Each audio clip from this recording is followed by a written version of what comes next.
Doctor Ravikant.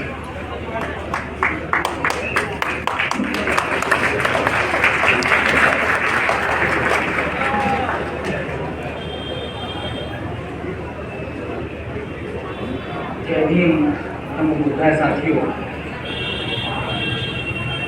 मैं पहले बोलने से जानना चाहता हूँ कि समय आप कितना देना चाहते हैं, क्योंकि पेशे से मैं अध्यापक हूँ और 50 मिनट में मेरी क्लास खत्म होती है, इसलिए पहले ही पूछ लेना चाहता हूँ। मुझे पता है कि आप लोग मुख्य अतिथि को सुनना चाहते हैं। मेरी तो मंशा ये थी कि सबसे पहले हम लोग उनको ही सुनते और फिर हम लोग बात करते हैं।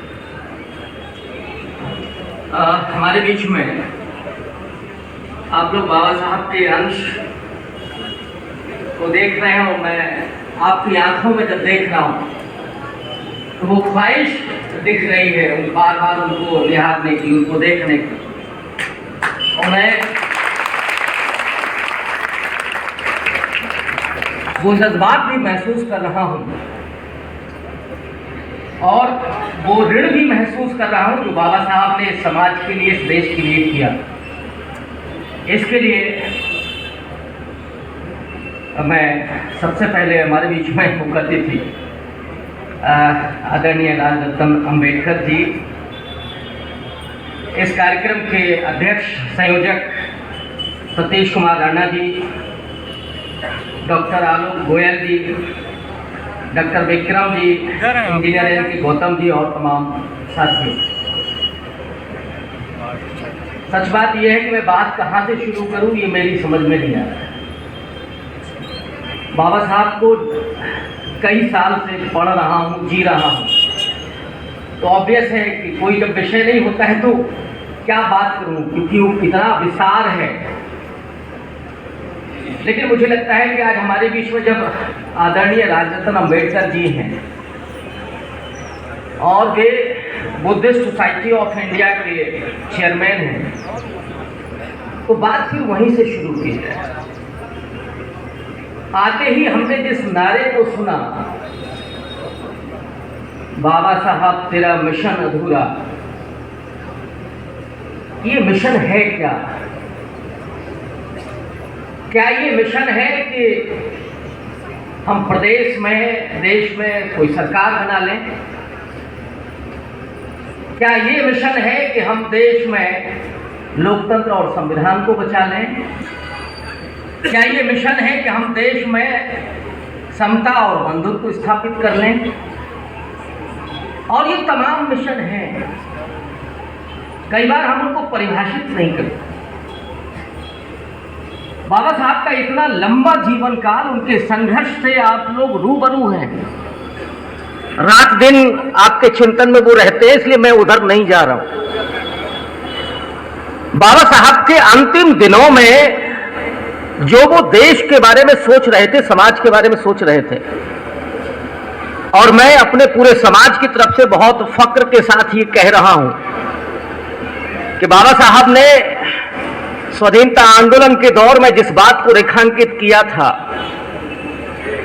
कि जब मेरे और देश के बीच में द्वंद्व होगा, देश का स्वार्थ और मेरा स्वार्थ टकराएगा तो मैं देश के साथ खड़ा होऊंगा, लेकिन जब समाज और देश की बात होगी तो फिर मैं अपने समाज के साथ खड़ा होऊंगा। वहां से निकल करके बाबा साहब आजादी के बाद जहां वो पहुंचते हैं, क्योंकि आज मैंने राजरत्न जी को पहली बार सुना और मैं जिधर सोचता रहा हूं, मुझे लगा कि आज मुकम्मल दर्शन यहां से मिला। क्योंकि अंबेडकरवाद को लेकर के जो चिंतन इस समय चल रहा है, बहुत एग्रेशन भी रहा, एक दौर में बहुत आक्रोश भी रहा, और वो होना चाहिए, लेकिन उस आक्रोश के साथ समीक्षा और अब नई राह क्या होगी, इस पर चिंतन हम लोगों ने नहीं किया। सच्चाई यह है कि जो संस्थाएं बनी थी वो शायद एक ही विचार पर रूढ़ होकर के रह गए, लेकिन जब आज मैं उनका एक इंटरव्यू सुन रहा था, उन्होंने कहा कि जब हम ये कहते हैं कि ब्राह्मणों को इस देश के बाहर भेज देंगे, तो आप क्या बाबा साहब के संविधान का अपमान नहीं कर रहे हैं? क्यों भेज देंगे?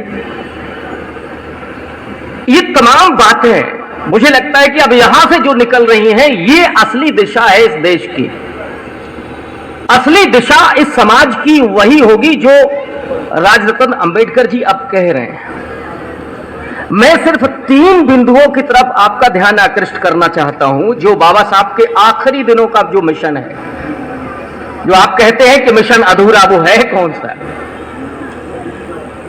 अंतिम दौर में उन्होंने 3 चीजें की। एक तो इसका जिक्र हुआ और खुद उसके राष्ट्रीय अध्यक्ष मौजूद हैं, बुद्धिस्ट सोसाइटी ऑफ इंडिया। दूसरा, आरपीआई का गठन। और ये याद रखिएगा कि आरपीआई का गठन उन्होंने जिस राजनीतिक पार्टी के बाद किया था, जो एससी नाम को लेकर के थी, शेड्यूल्ड कास्ट फेडरेशन जो था, उसको समाप्त करके आरपीआई का गठन वो कर रहे हैं। ये उनके सपने में है जो बाद में हुआ। और तीसरा वो है बुद्धिज्म। ये आखिरी के 3 जो सबसे बड़े, जो मुझे उनका दृष्टिकोण, जो मिशन लग रहा है। अब ये तीनों हैं क्या? जो चिंता अभी राणा जी की थी कि क्या 75 साल के बाद हमने कोई स्कूल खोला, या इस देश में और प्रदेश में खास करके बहुजनों की राजनीतिक सत्ता स्थापित होने के बावजूद अगर वो धारा सिकुड़ गई, कहीं सीमित हो गई, और हम आज सबसे बड़ी चिंता कर रहे हैं कि साहब संविधान कैसे बचाया जाए और डेमोक्रेसी को कैसे बचाया जाए, बाबा साहब के विचारों को कैसे बचाया जाए। अगर आप 4-4 बार सत्ता बनाने के बाद अगर ये चिंता कर रहे हैं, तो इससे ज्यादा दुर्योग की कोई बात नहीं हो सकती। इसका मतलब है कि हमने सही दिशा नहीं पकड़ी थी। और एक वो दिशा है जो बुद्धिस्ट सोसाइटी ऑफ इंडिया की है कि अगर बाबा साहब के जाने के बाद उनके अनुयायियों ने, और दरअसल होता ये है कि जब कोई पहाड़ जैसा व्यक्तित्व हो, जब कोई इतना विराट व्यक्तित्व हो, तो उसके उत्तराधिकारी सही मिलेंगे, सशक्त मिलेंगे, इसकी बहुत कम उम्मीद होती है। और वही हुआ बाबा साहब के साथ। मैं ये उनकी अवहेलना कतई नहीं कर रहा हूं कि जिन लोगों ने बाबा साहब के मिशन को आगे बढ़ाया, लेकिन बाबा साहब का जितना विराट व्यक्तित्व है, उस मिशन को आगे लेकर के चलना हर व्यक्तित्व के वश की बात नहीं है। तो इसलिए वो छूट गया। अस्पताल बनने चाहिए थे, हमारे स्कूल खुलने चाहिए थे, और कोई जरूरी नहीं है कि वो प्राइमरी स्कूल हो। आप एक मॉडल स्कूल एक गोरखपुर जिले में क्यों नहीं खोल सकते? गोरखपुर जिले में क्या इतने लोग नहीं हैं, इतने समर्थ लोग नहीं हैं कि वो एक मॉडल स्कूल यहां पर खड़ा कर दे अपने समाज के लिए, बाबा साहब की आइडियोलॉजी को लेकर के, बुद्धिज्म को लेकर के, और उसके बाद ये श्रृंखला पूरे देश में खड़ी हो सकती है। हमारे अस्पताल नहीं, वो हो सकता था, हमारी तमाम शोध संस्थाएं वो हो सकती थी, लेकिन वो नहीं हुई। एक तो इसको आगे बढ़ाना, दूसरा जो आरपीआई का गठन, जो उनका सपना था, जिसे आरपीआई खुद महाराष्ट्र में 4 भागों में टूट गई। उत्तर प्रदेश में मानवर कांशीराम साहब ने बाबा साहब के सपनों को यहां जमीन पर उतारा और एक बड़ा मूवमेंट खड़ा हुआ, राजनीतिक दल खड़ा हुआ, और वो सपना हमारा साकार हुआ। लेकिन एक सपना आज भी अधूरा है कि दिल्ली के लाल किले से वो राष्ट्रीय ध्वज हम कब फहराएंगे। और ये बाबा साहब का जो सपना है, वो 25 नवंबर 1949 का उनका जो संविधान सभा का भाषण है, मैं आपसे अपील करता हूं कि ये भाषण जरूर पढ़िएगा। मैं उस भाषण को 20वीं शताब्दी के सबसे बेहतरीन 10 भाषणों में गिनता हूं।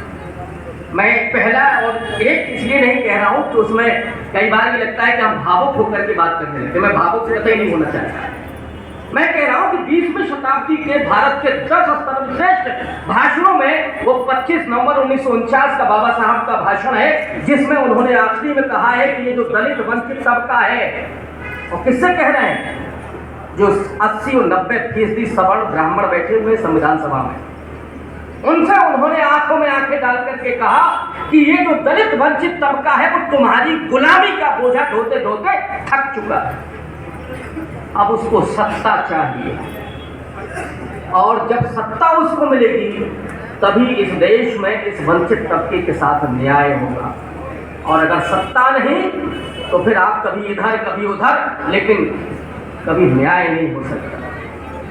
तो एक तो वो सपना था जिसको बाबा साहब के जो राजनीतिक अनुयायी थे उन्होंने, या उनके वजह से नहीं पूरा हो पाया, कुछ कमजोरियां रही हों। तीसरा, मुझे लगता है कि जो बाबा साहब घर गए वो बहुत महत्वपूर्ण है, वो है बुद्धिज्म को ग्रहण करना, और वो आसानी से ऐसे ही अचानक नहीं किया था उन्होंने।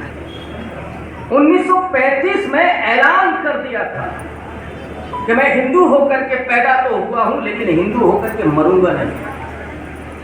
1927 से बाबा साहब बार बार अपने पत्रों में इस बात को रेखांकित कर रहे थे कि ये जो हिंदू समाज की जाति व्यवस्था है ये खत्म नहीं होने वाला, और जब ये खत्म नहीं होगी तो इसमें मौजूद जो भेदभाव है, जो असमानता है, जो उत्पीड़न है, जो अन्याय है, वो भी खत्म नहीं हो सकता।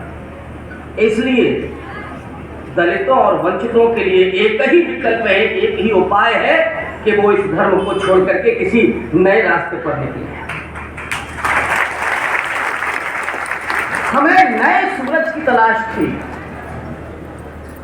और 20 साल के अपने चिंतन मनन में, और बाबा साहब को क्या क्या प्रलोभन मिले। इस्लाम के लोगों ने कहा कि आप आइए, मोहम्मद अली जिन्ना को हम छोड़ देंगे, आप हमारे लीडर होंगे, और अगर जो देश हमको मिलेगा तो उसके पहले प्रधानमंत्री आप होंगे। ये बाबा साहब को इस्लामिक लोगों ने, वो ईसाई धर्म पर भी विचार करते हैं, और उनको ये लगता है कि इस दुनिया के कई दर्जन देश ईसाई हैं, जाहिर तौर पर हमको मदद मिलेगी अगर हम ईसाई होते हैं, लेकिन उसको भी छोड़ देते हैं। सिख धर्म को लगभग वो स्वीकारने पर पहुंच गए थे, लेकिन नहीं स्वीकार करते हैं। अब मैं इसके कारणों में नहीं जाना चाहता, वो एक लंबी बहस हो जाएगी, लेकिन 55-56 तक आते आते, और इस बीच में आज़ादी भी मिलती है, संविधान भी बनता है। बाबा साहब पहले संविधान सभा में प्रारूप समिति के अध्यक्ष होते हैं, बाद में कानून मंत्री भी बनते हैं, और उसके बाद वो जाकर के बौद्ध धर्म ग्रहण करते हैं। मैं आज जब देखता हूं कि उन्होंने बौद्ध धर्म ही क्यों ग्रहण किया, क्या वजह थी, इतने प्रलोभन उनको मिल रहे थे, और वो ये भी देख रहे थे कि इस्लाम में, वो ईसाई में सामाजिक समानता भी है, विदेशों से हमको मदद भी मिल सकती है, लेकिन वो बुद्धिज्म को क्यों स्वीकार करते हैं। एक तो वो थोड़ा उसके इतिहास में जाते हैं, और वर्तमान राजनीति को परखते हुए वो भविष्य को देख रहे हैं। स्वाधीनता आंदोलन ने इस देश में बहुत बड़े बड़े नेताओं को पैदा किया, और मैं उन सब की बड़ी इज्जत करता हूँ, सबका सम्मान करता हूँ, चाहे गांधी हो, नेहरू हो, लोहिया हो, इवन भगत सिंह भी मुझे एक बड़े चिंतक दिखाई पड़ते हैं, भले ही बहुत कम उम्र में वो चले गए, लेकिन उनमें से अगर कोई सबसे बड़ा भविष्य दृष्टा था तो वो केवल और केवल डॉक्टर अम्बेडकर। और ये जब मैं कह रहा हूं तो मैंने कहा ना कि मैं किसी का असम्मान नहीं कर रहा, पूरे सम्मान के साथ मैं ये कह रहा हूं कि जिस बात को गांधी और नेहरू भी नहीं समझ पाए, उस बात को डॉक्टर अंबेडकर ने तब पकड़ लिया था, और वो सबसे बड़ी चुनौती थी उस समय उभर रही हिंदूवादी शक्तियां, हिंदू महासभा, जनसंघ, रामराज्य परिषद, आरएसएस, और इन लोगों ने हिंदू कोड बिल के सवाल पर बाबा साहब को क्या क्या गालियां दी हैं। रामराज परिषद का वो महान किस ढंग से बात करता है। हिंदू महासभा पूरा लोगों को, महिलाओं को ले जाकर के बाबा साहब के दरवाजे पर आंदोलन करवाता है। और आरएसएस जितना महीन काट रही थी, और मुझे तो आश्चर्य होता है, एक घटना मुझे याद आ रही है। बाबा साहब मुंबई पहुंचे हुए थे और संविधान सभा में बहस चल रही थी उन दोनों, और 2 दिन के बाद बहस होनी थी तिरंगे पर, माने कि हमारा राष्ट्रध्वज क्या होगा। बाबा साहब मुंबई से जब दिल्ली आ रहे थे तो हवाई जहाज में बैठते समय 2 हिंदू महासभाई उनके पास पहुंचते हैं और वो डॉक्टर अंबेडकर से कहते हैं कि अभी संविधान सभा में राष्ट्रध्वज पर चर्चा होनी है, जरा भगवा की बात कर लीजिएगा। इतने शातिर लोग थे। बाबा साहब ने मुस्कुराते हुए उनसे कहा, एक महार के बेटे से चाहते हो कि भगवा राष्ट्रध्वज बने?